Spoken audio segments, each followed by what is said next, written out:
Le danger des réseaux sociaux. Comment ils programment ton esprit sans que tu ne le saches? Découvre tout ça dans cette vidéo. Si tu es nouveau sur cette chaîne, sache que ici c'est la chaîne des idéopreneurs où nous partageons des idées et des informations pour le développement personnel et des compétences entrepreneuriales.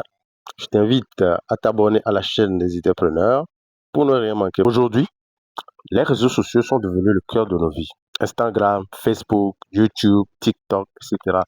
On y passe des heures, souvent sans même s'en rendre compte. Mais as-tu remarqué une chose? Partout, à chaque instant, on retrouve des images, des gestes, des danses ou des images à connotation sexuelle. C'est tellement fréquent que c'est devenu normal. Mais derrière cette apparente normalité se cache une influence bien profonde. Et si sans le savoir, nous étions en train d'être programmés.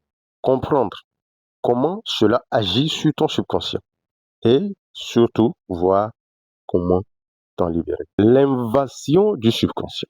Nos yeux voient, mais c'est notre subconscient qui enregistre. Chaque image ou vidéo que tu vois, même si tu penses l'ignorer, laisse une trace quelque part en toi. Et c'est là le piège. Les réseaux sociaux bombardent ton cerveau d'images suggestives. Un corps, un geste, une danse, une tenue. Tu scrolles, tu scrolles, tu scrolles, tu souris, puis tu passes à autre chose. Mais ton subconscient, lui, ne passe pas à autre chose. Carl Jung disait, jusqu'à ce que vous ne rendiez l'inconscient conscient, il dirigera votre vie et vous appellerez cela le destin. Qu'est-ce qu'on veut dire par là? Plus tu t'exposes à ces symboles sexuels, plus ton inconscient s'imprègne de désirs, d'images et de comportements que tu n'as jamais vraiment choisi. Tu crois être libre, mais tu suis une programmation. Quelles sont les conséquences chez nous, les jeunes? Les effets les plus visibles s'observent chez les jeunes. Les études montrent que l'exposition répétée à des contenus sexualisés modifie la perception de soi, crée de l'addiction, peu comme l'alcool et les autres, et peut même altérer la capacité de concentration. Les jeunes, nous cherchons tous à imiter ce que nous voyons. Les adolescents cherchent à imiter ce qu'ils voient. Ils confondent la valeur personnelle avec le nombre de likes, de j'aime sur les réseaux sociaux, la beauté avec la provocation, l'amour avec la validation sociale. Les réseaux transforment la sexualité en spectacle, les relations humaines en consommation instantanée. Le sexe, une énergie manipulée. Ce n'est pas par hasard si les algorithmes favorisent ces contenus à caractère hautement sexuel. Les plateformes, ils savent que le sexe attire.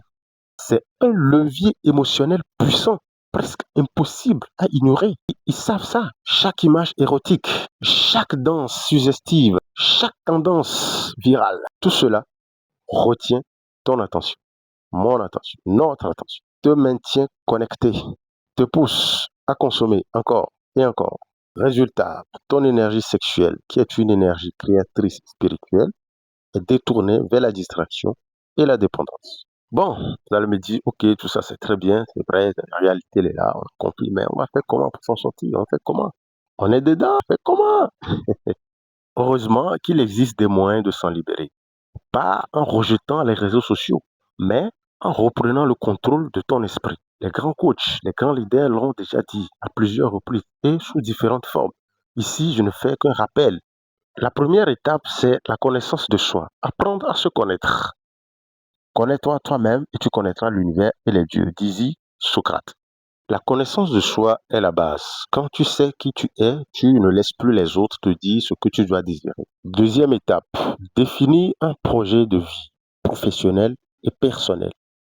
On le dira et on va toujours le répéter. Il ne s'agit pas d'imaginer un projet, une activité en tête. Il faut sérieusement faire ce travail d'écrire, de coucher sur papier un agenda ou un cahier, le projet de ta vie. Qu'est-ce que tu veux devenir? Qu'est-ce que tu es en train de devenir? Les études que tu es en train de faire, ça te conduit à devenir qui? À devenir quoi? À être qui? À faire quoi? À avoir quoi dans la vie? Tu dois définir tout ça par écrit et tu dois faire une mise à jour régulièrement de façon à ce que ce soit définitif à un moment donné. Avoir une vision, avoir des objectifs te protège de la distraction. Quand on n'a pas de direction, quand on n'a aucune vision, quand on n'a pas d'objectif, quand on n'a pas une destination où on se dirige, on finit toujours pas suivre les tendances des autres. La troisième étape consistera donc à clarifier ta vision et tes objectifs. Demande-toi, ce que je regarde me rapproche-t-il de ma vision, de mes objectifs? La quatrième étape consistera donc à travailler sur toi-même. Méditation, lecture, concentre sur toi-même, travaille sur toi-même. La lecture, elle est très importante. Elle te permet de voyager donc dans le rêve de quelqu'un d'autre, d'apprendre, de découvrir certaines connaissances ou bien des sciences cachées dans les livres. Discipline ton esprit, deviens comme un arbre solidement enraciné, que le vent ne peut déraciner. N'importe quel vent peut souffler n'importe comment, ne peut être déraciné. Les vents du monde souffleront, mais toi, tu resteras stable. Même si ça devient très, très, très dur, oui, on peut courber, mais on reviendra dans sa position initiale, qui est donc la stabilité. Pour conclure, disons que les réseaux sociaux ne sont pas le mal. D'ailleurs, c'est une opportunité. Mais un mauvais usage peut nous éloigner de notre essence. Cher ami, ne laisse pas ton esprit programmé par quelqu'un d'autre. Ne laisse pas ton esprit être programmé à ton insu. Reprenons le contrôle. Crée, aime et vis selon ta propre lumière. Celui qui conquiert les autres est très fort, mais celui qui se conquiert lui-même est très puissant, disait Lao Tse. Et donc, il revient à nous de travailler sur nous-mêmes, d'apprendre à nous maîtriser pour éviter de tomber dans ces programmations à notre insu. Si cette vidéo t'a parlé, partage-la avec quelqu'un qui en a besoin. Abonne-toi à la chaîne Idépreneur pour plus de réflexions sur la conscience, la liberté intérieure